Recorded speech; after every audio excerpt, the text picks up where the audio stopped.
Well, I was born with a handicap, very bad stammering, and the when I opened my mouth, the first word wouldn't come out because I'm stuttering already. And it used to be why did God punishing? Why is He punishing me? That's the way I thought it was. And of course, the other kids used to make fun of it, and I grew up like that all the way till I was in my late teens or early 20s. I paid $12 and I joined the Junior Chamber of Commerce, which had a speaking like a course. And I joined that.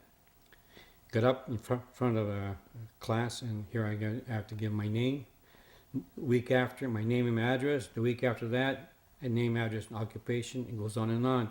By the time I'm graduating, about 5 weeks later or 6 weeks later, the chairman would give me a piece of paper with a word on it, and here, go ahead, speak. And the subject is on there, and I got to make a speech.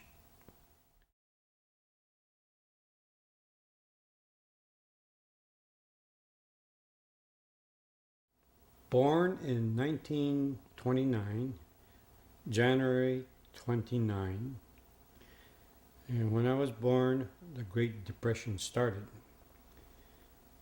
I was born in a little fishing village on Sea Island, where the current Vancouver airport is located. And on the southwest corner, there were two Japanese fishermen's village. They are no longer there today because it's all part of the Department of Transport property. It's sealed off. Both my mom and dad are immigrated from Kagoshima, Japan, and specifically from the village of Ibusuki, which is the well-known black sand spa today. I am the fourth child of a family of, how many siblings do I have now? Sometimes I forget, right? 5 boys and 3 girls, and I'm the fourth. I'm the second son. Childhood life was like slingshots and so forth, the Huckleberry Finn, Tom Sawyer lifestyle. If we got caught with a slingshot in our, we would get heck. So anyway, we envied the other kids. They were free to do all this, you see. But it was like I said, Huckleberry Finn, kind of, with a little raft and pole. We used to have a lot of fun with slingshots, but we used to hide it from my father because my father was a village boss, and he was contracted with BC Packer as a fish buyer or fish collector. It's between the fisherman and the cannery, and he was one of the few issei Japanese who spoke a little bit of English, and a little bit of English became the town's interpreter. And he represented the village to the Richmond School Board and so forth, so forth, year after year after year. My father was a permanent representative. I used to tag along with him as I was growing up. Whenever he gets on a truck and going to Powell Street, whatever it is, I used to jump on the truck and just accompany him all day long in the summertime. Summertime every day was like that. There were a lot of these speakeasies, and my father would go in there for. They loved my father because he used to go in there on some hard days. Goes there and stay there for 15 minutes, get a shot of sake, and you pay and go out. Where some of the older people would hang around all day. So they loved my father. He pays cash, and so I did all this too. Waited the truck while he has shot, and then parking the car in the alley there, or Pryor Street, and all that kind of place where these wholesalers were there. And I saw this world, but Nothing like today, where the homeless and there. It wasn't that bad. I remember in the late 30s, probably 1939, my mother was making package containing socks, shirts, candies, etc., intended for the Japanese army in China. This was probably at the request of the Japanese government through the local consulate's office. At the same time, she was knitting something for the Canadian Red Cross at the request of the Canadian government. This was likely not limited to our village or BC and could have been happening all down the west coast of the USA. We had the only telephone in our village until near the wartime days, but ours were the only one, and the entire village's correspondence to the outside world was through our telephone. So calling a doctor or arranging a wedding, funeral, everything went through our telephone. And being a nosy little kid, my ears were always listening to our neighbors coming in to borrow the phone. So I knew what was going on quite a bit. Like I said, there were two villages together actually, and our house was right in the middle, so we belonged to both sides. But Vancouver Cannery, which is on the western side, were predominantly Kagoshima Ken, Tottori Ken, two or three Wakayama family, and on the Acme Cannery side were Koyanagis and the Fukuoka people were prominently there.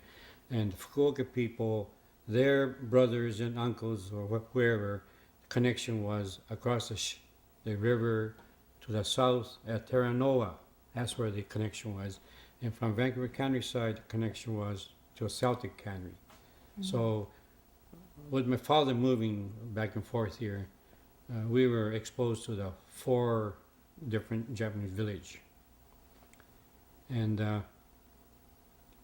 the language spoken, the Japanese language spoken, were their pure prefecture language, and some of them are funny.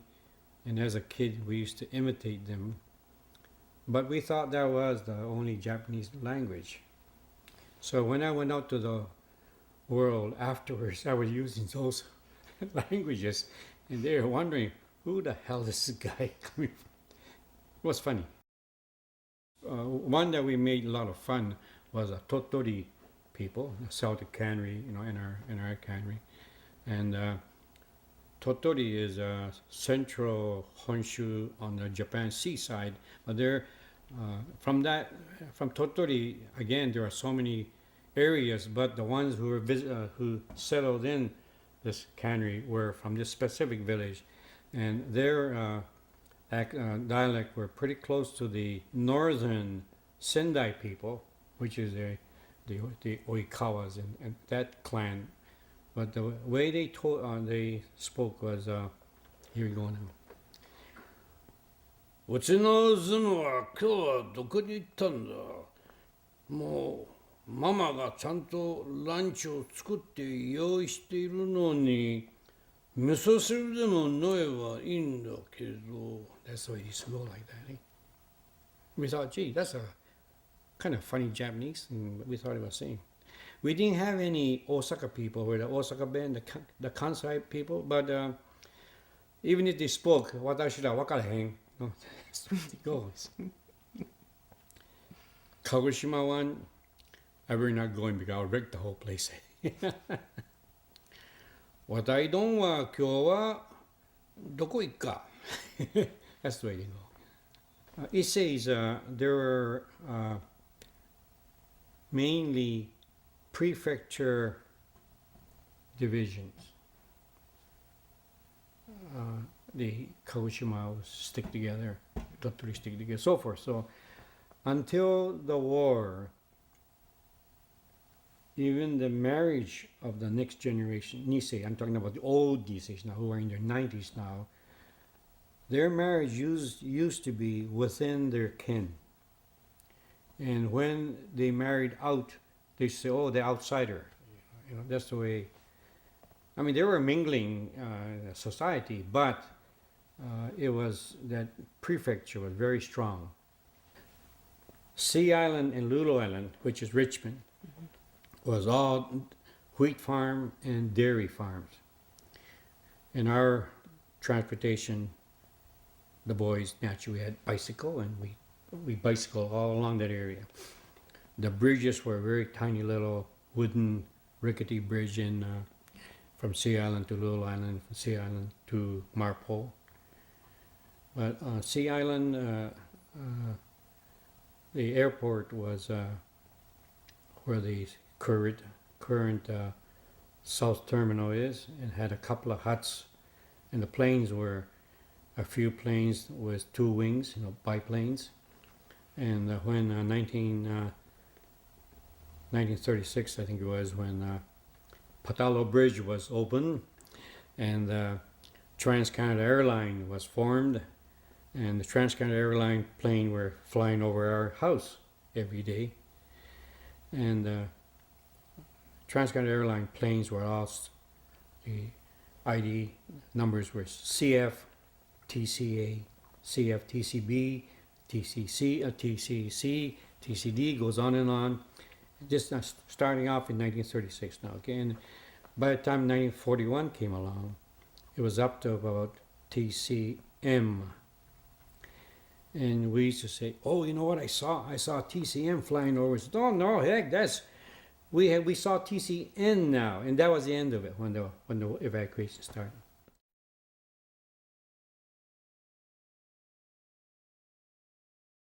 Evacuation was a result of the December 7th, 41 war starting, and the evacuation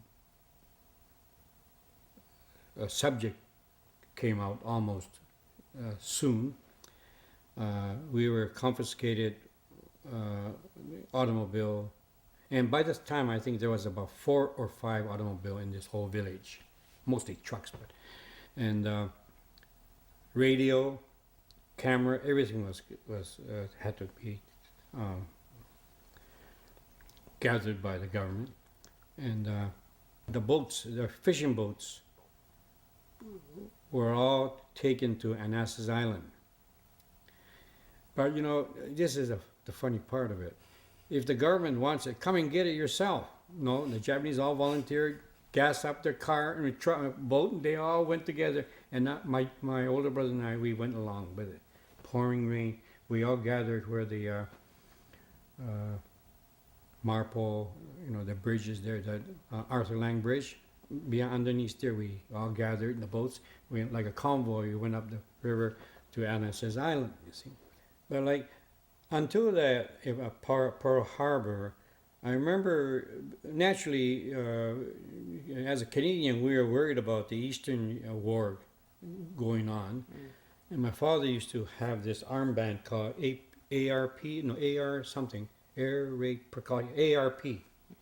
Band on the thing, and they used to meet every week or something because they were organizing the event of a war. You had to shut the lights out, and automobile had to be taped so that only the tiny little sliver was open. All this kind of thing there.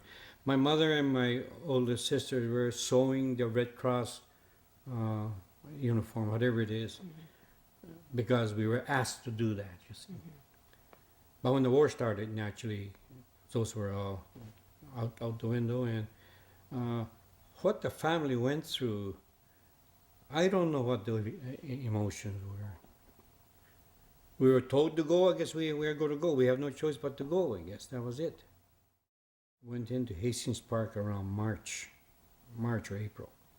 Hastings Park was a pooling station where all the Japanese from Vancouver Island, they all came in here to be distributed to all the camps. Old men in one building, which I can't remember, it wasn't the Forum building, but on the west side. The young men were on this one. I think it was teenagers on, older to to the older one. And this was women and children, which is the biggest one. That was the horse and sheep, whatever barn it was. It was quite huge. And the beds, double beds were all in line with the blanket around it. In the top level, you can see the whole bed there, you see. Now, I was in the age category where one or the other. So I rather had stayed on this side because there were a lot of girls, but I was shipped out with my brothers, so I came on this one, you see. But every time we had to get a pass to go from building to building.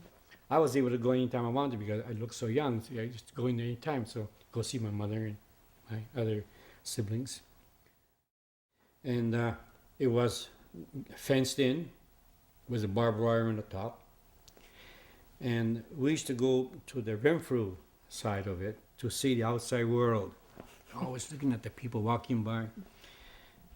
During that 4 months, I don't think I got out of that barbed wired compound. I don't think I got out once. But it was, the living condition was terrible, actually. But as a youngster, 12, 13 years old age, I don't think we sensed the feeling of a prisoner. We didn't have any activists. There was nothing to fight for. I mean, condition. I mean, what can you do to improve it? Shikata ga nai. The forum is still there, isn't it? Mm-hmm. Yeah, that's where they had a classroom, school on the whole forum, and the teachers were all UBC Nisei students, and one Caucasian principal. I don't know how they ever did that. How many classes were going on at the same time? But these classes were just to keep the kids under control. I mean, these families were coming in and going out, coming in and going out. We're one of the longest to stay there for 4 months. Hastings Park, our personal belongings were just one suitcase each, or a paper box. And in that ftong, whatever it was, I had that little radio wrapped in there, so it remained in Hastings Park during the 4 months. When we were shipped to Slocan, and it was a Kettle Valley Rail or something, you know, that smoke, the coal burning, and it was cold and dirty suits coming in the train. I think it took 2 days to get to Slocan. Not stream like a Shinkansen, you know, it's just going on. And we got to Slocan, and we were assigned to Bay Farm. Like I said, it wasn't ready yet, so we were assigned a tent. Heavy snow fell that night, and the weight collapsed the tent. But after that incident, the houses the shacks were all getting ready, and every family were assigned. If you're a small family, you get half a house, common kitchen. Ours, we were able to get 2 rooms and a kitchen in one house. The ghost town days, in the backyard, there are little plots of land there. They cleared the stumps, and everybody grew vegetable. First year they did that, and the entire camp did that. So they had a vegetable garden. The ladies, they organized all kinds of things, dressmaking and so forth, so that people learn how to. Clothes were all homemade. Mothers were all taught how to bake bread, and we used to have this big pan. They used to bake about 4 breads, and they used to be so good we could hardly wait for Mother to make it. Every day they used to make it.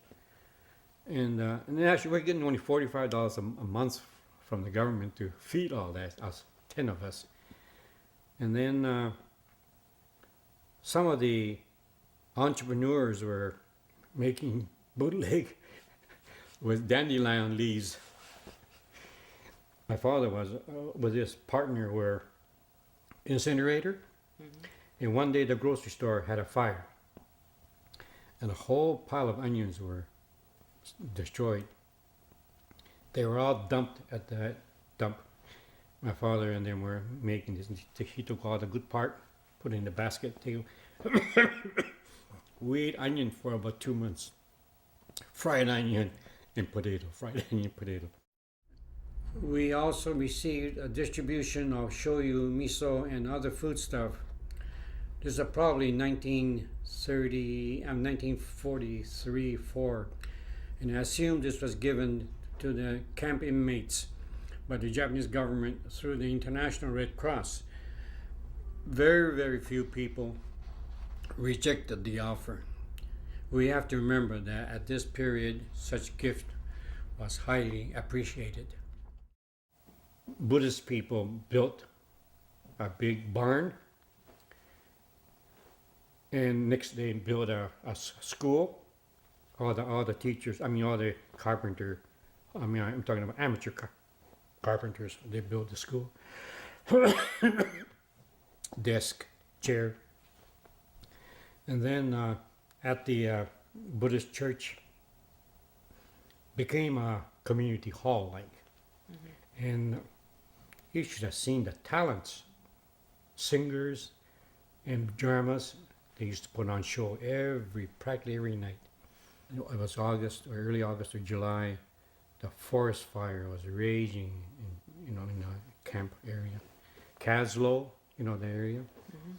And when the government picks you to go to firefighting, you cannot refuse, or you go to jail. Well, we were picked by truck. I don't know how many of us, 20 of us got in the truck. We were out on the way through the mountains, through Sandon, all the way to Caslow. We got unloaded there, and then we got on a boat and went up to Kootenai Lake to Lardo. From Lardo to the next, we went by truck, and finally to, where the, what's that dam? The dam is built there now. The highway is there now, but this whole lake, I don't know how many mile lake, 5 miles or 10 mile lake. And the whole mountain was burning. And we were shipped there, and the camp is made at the base of that forest. Holy smokes.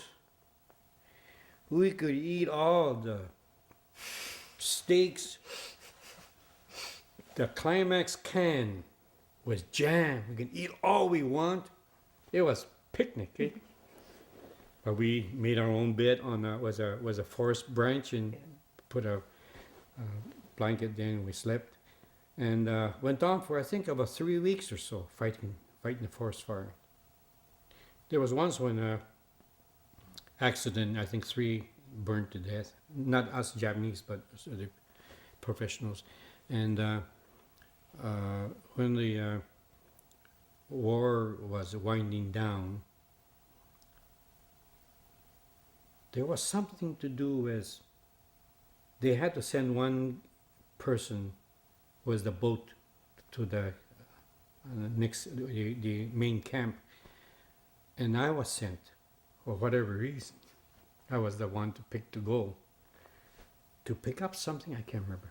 But anyway, when I went there, I found out that the Americans dropped a bomb in Hiroshima and wiped the whole city out. There will be no vegetation for 75 years, and name was atomic bomb, but we don't know what it was. We came back. I came back to the camp, and I told them about this horrendous explosion was caused, and 100,000 people died and so forth. And then a few days later, Nagasaki was bombed. Of course, we didn't hear that right away. And another week later, I think the war ended. We didn't know that until the boat came with a supply, and the boat says, "War is over, war is over, war is over." I felt like saying, "Which war?"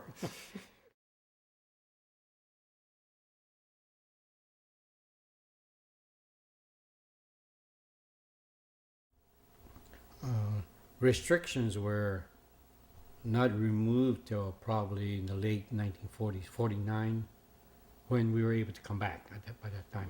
But how many people had the muscle to do that? They didn't have the money. Very few came back. We were in Slocan during the war, and then we were not allowed to come back to the coast. We had to go east of the Rockies or go to Japan, one or the other. And we chose east of the Rockies, and we moved. We volunteered to go to the sugar beet farm in Alberta simply because we can come back to the coast early. So that's what we did. The roll of that farm could be half a mile long.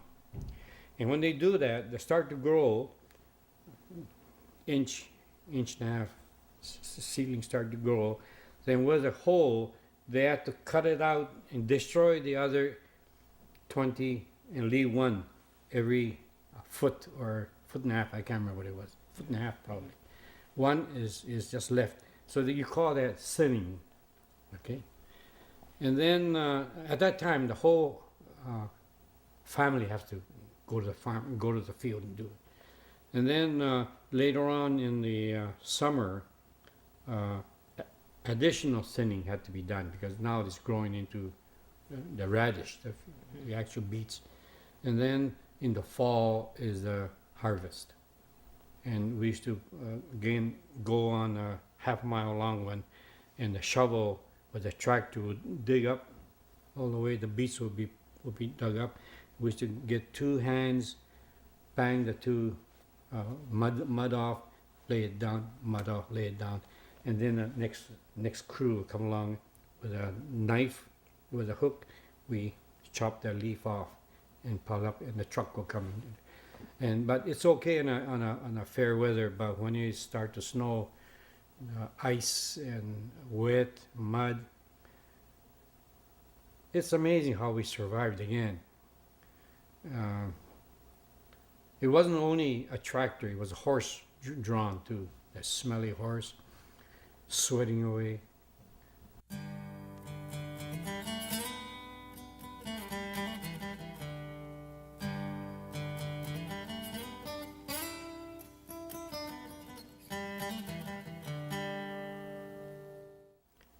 I worked in the newspaper office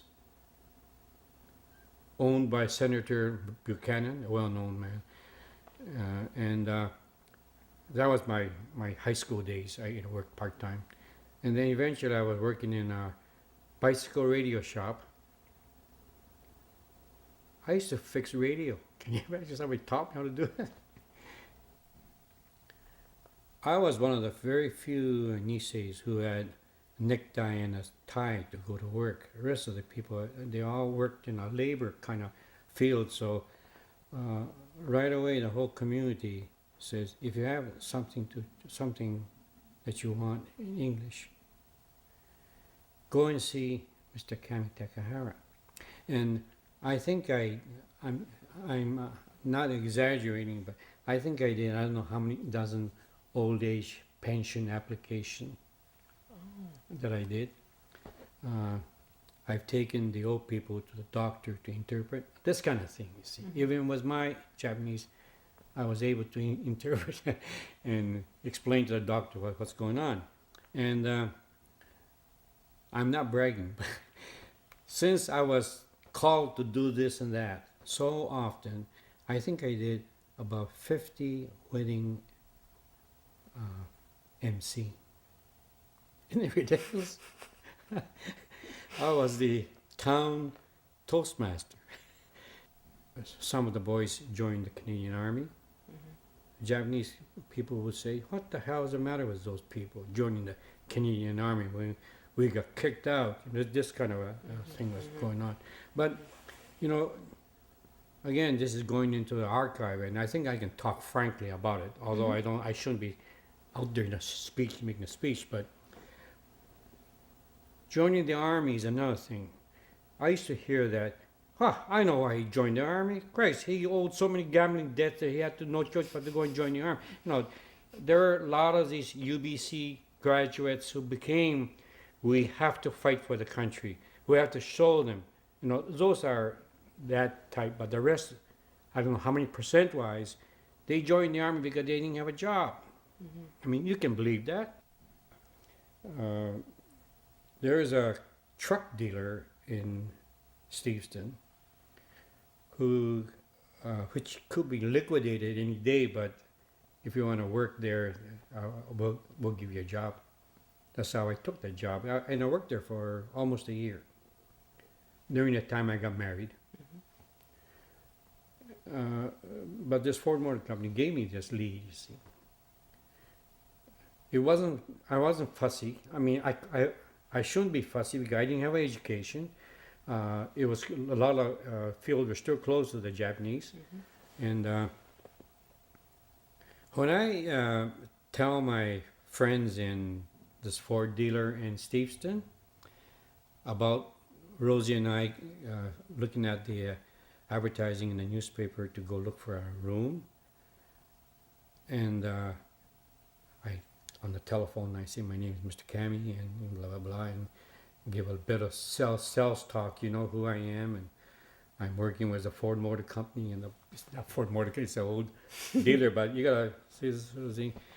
Okay, yeah, sure, come over. So we you're the type of a person that we like to have to look at the room, and it was address was 2145, I think it was,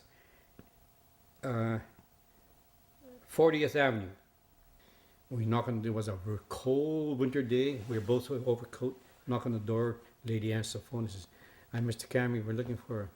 We phoned you. Said, "Oh yes," but I guess she was shocked when she saw us. We looked like Indians or Oriental. And, just a moment, please. She goes back. And comes back again. She said, I didn't know. I'm sorry. My husband rented it out. Okay. Next day, I went to work at the dealer, having coffee with the mechanics and all the salespeople, and I'm talking and telling the story about it. They won't believe it. They won't believe it. They say, "Okay, I'll give you the number. You phone this number now." They phone. Yes. When do you want to come to look at it? When I first saw Rosie I went to the airport to see my mother off. There was a whole lot of crowd of Japanese seeing their relatives go to Japan. And I saw her and I wonder who she is. And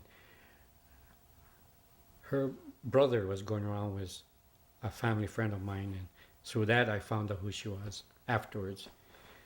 And then I met her kid sister. And I was asking her if she's available. She looks so tall. How old is she? I mean, she's taller than me. She was wearing high heels in those days. She doesn't wear high heels anymore. But anyway, that's the way we started. And our first date was she made a lunchbox, and we went for a ride to Whitecliff Park. That's where we had our lunch. That was our first date. And we got married a few months later. But the family wondering who he was. Boy from Alberta? Who is he? Well, they hired a couple who was a good friend of theirs. A couple whose the wife was a neighbor of ours before the war. Mm-hmm. And that sealed it. Well, I was active in Junior Chamber of Commerce. That gave me a start in my speaking. And I came to Vancouver and I joined the Junior Chamber again. And I was quite active every week in a committee in them. And my forward job, my paycheck started to miss. They haven't got the money. The accountant and the boss and me, three of us, we don't get paid on that Friday night. All the mechanics gets paid, but we don't. So I said, gee, I can't go through this all the time like this, forever. And my wife was exceptionally fast in her hairstyling, and she got all the good clients, and she was exceptionally fast, and she was making $500 a month, and I was making $125 or $200 a month. So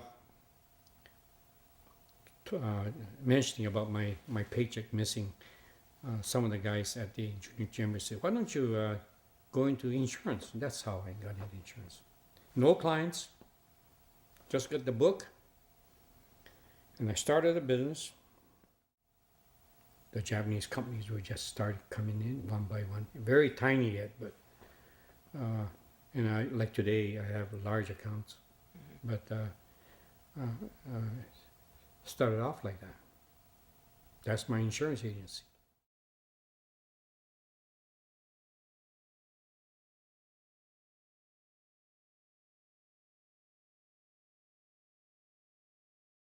In fact, at one meeting at the Japanese hall, I got up and I said that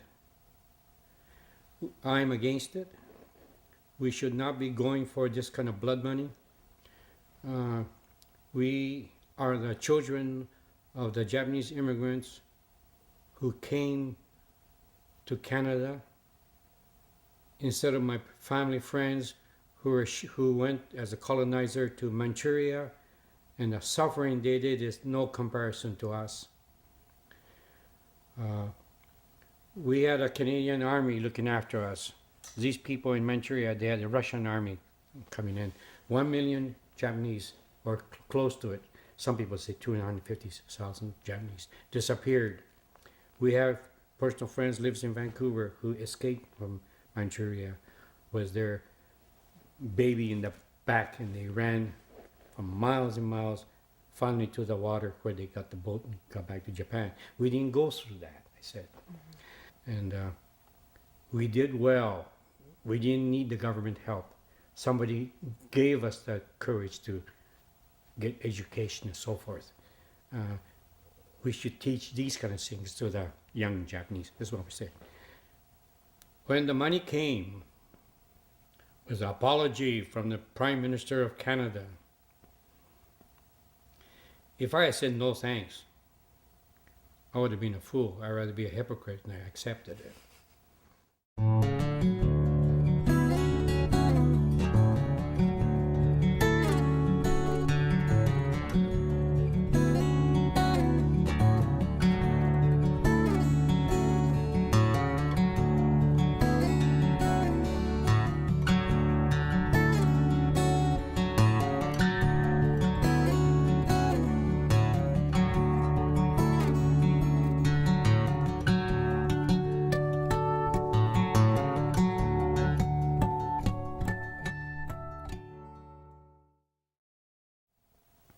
War Memorial is being built in Winnipeg. That's a civil rights memorial or something like that. War Memorial in Ottawa. You know, my friend Raymond Moriyama designed that. It doesn't fizz on me. I don't care to go to Ottawa and read and go to see that thing. Are they? I mean, they're not obviously not glamorizing it. It's a memorial, but we have to stop the atrocities going on in the world, and that starts at home. We used to have in the old days, get a round block of cheese and a bottle of J&B Scotch and cut the thing and eat it, and we used to talk about it. I miss that. Secret to happy life. Wow. No shortage of cash, good income, and health, and the ability to correspond with your fellow men. You have to have the ability to do that.